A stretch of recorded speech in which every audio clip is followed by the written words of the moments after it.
Welcome to the General Leadership Foundation. Leadership advice from America's most trusted leaders. Welcome to the General Leadership Foundation. I'm John Michel. Thank you for joining us for this 200-second soundbite. In 1904, France and Britain signed the Entente Cordiale, the friendly understanding. Shortly thereafter, Russia also agreed to join this alliance. As a result, the German military began to fear the possibility of a combined attack from France, Britain, and Russia. In an attempt to respond to what they perceived as a growing threat, the German staff began making plans of their own to fend off a potential attack from these allied powers. The plan became known as the von Schlieffen Plan, named after its primary architect, German Army Chief of Staff and General Alfred von Schlieffen. In 1906, the plan was modified so that the main route of German counterattack would now be through the flat plains of Flanders, Belgium.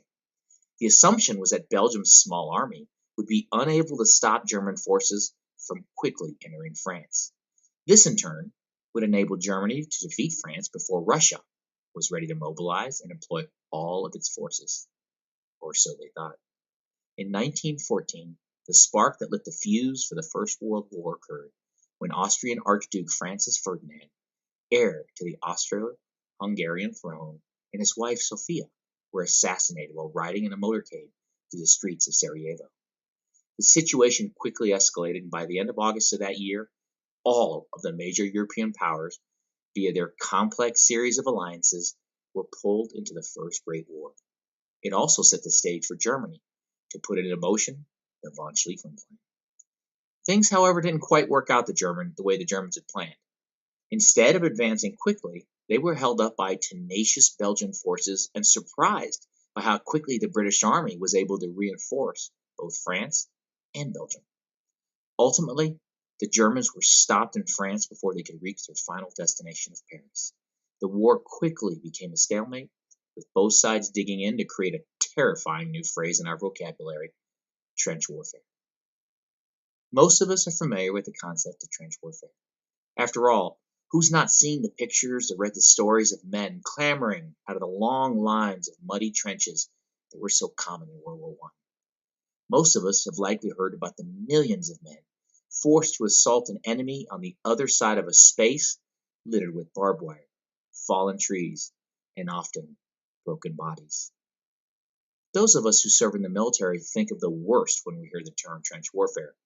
It's a word that evokes images of wanton death amidst the most horrific of conditions. It conjures up thoughts of a time when the assumed path to victory seemed to discount the innate value of human life. And perhaps above all, it's a powerful example of the tragedy wrought by choosing the safety of playing defense instead of pressing in and seeking every opportunity to be on the offense. You may be asking yourself, what trench warfare has to do with leadership? I suggest it offers quite a bit. In fact, I believe it serves as a powerful metaphor for the reality that if you're leading, then you too are going to experience moments where you feel stuck. Progress is going to be painfully slow. You're going to feel entrenched, standing still when you'd rather be moving forward. The choice you have to make is, will you too seek the safety of the trenches by avoiding challenging endeavors? Will you too put off dealing with an uncomfortable but necessary problem, or ignore an unhealthy or outright destructive situation? Please know that accepting this alternative is natural. It's easy. It is, after all, the path of least resistance. But be clear, seeking the safety of the trench will come at a very high price in terms of time lost, energy dissipated, resources wasted, and potential squandered.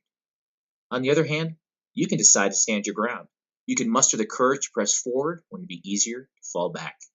You can seek out opportunities to make the most of every situation. So ask yourself today, have you settled for the safety of the trenches? Thank you for joining me today for this 200-second soundbite. Let's continue the conversation on generalleadership.com. Leadership advice from America's most trusted leaders. Thank you for spending 200 seconds with us.